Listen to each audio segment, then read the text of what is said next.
இப்போ நீங்க பார்த்துட்டு இருக்க வண்டி பாத்தீங்கன்னா 2017 மாடலு ராயல் என்ஃபீல்டுல தண்டர்பர்ட் 350. தண்டர்பர்ட் 350 வர்றது ட்வின் ஸ்பார்க் இன்ஜின் தான். கிளாசிக்ல வர்றது அதே தான், எலக்ட்ரால வர்றது அதே தான். பாடி மட்டும் தான் மாறும். ஸோ அதனாலதான் ரேட்டும் டிஃபரன்ஸ் ஆகும். வண்டி நல்ல குவாலிட்டியா இருக்கு. 2017 மாடலு நல்ல காஸ்ட்லியான அலைவில் போட்டிருக்காப்ல. வண்டியோட நம்பர் பாத்தீங்கன்னா TN64P 5656. வண்டியோட ரேட் பாத்தீங்கன்னா 96. 5656 வண்டியோட நம்பரு, வண்டியோட விலை 96. நேர்ல வாங்க, நம்ம போன்ல சொல்றோம் அப்ராக்சிமேட் ரேட்டு தான். பாத்தீங்கன்னா உங்களுக்கு அலாய்வில் எல்லாமே போட்டிருக்கு. நல்ல குவாலிட்டியா இருக்கு. நான் முன்ன சொன்ன மாதிரி தான். ஒரு சில பேர் பாத்தீங்கன்னா என்னன்னா வீடியோ ரேட்டு சொல்ல மாட்டீங்க அப்படின்ட்டு ஏதோ ஒரு ஓரத்துல இருந்து ஒரு வீடியோ போடுறாப்ல.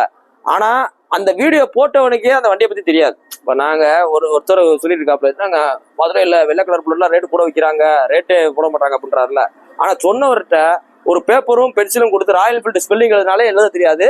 ஆனாலும் போடுறாங்க. எதுக்காண்டி போடுறாங்க அப்படின்னா, எதையாவது ஒன்று போட்டு எதையாவது ஒரு வண்டியை விற்போம் அப்படின்ற காணி. நம்ம கல்ல அப்படிலாம் கிடையாது. நேர்ல வாங்க, வண்டி குவாலிட்டியா இருக்கும். நம்ம கல்ல மெக்கானிக் இருக்கு, எல்லாமே இருக்கு.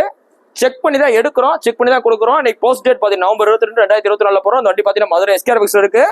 வேணும் நேரில் வாங்க, டெஸ்ட் பாருங்க, பார்த்துட்டு. தேங்க்யூ.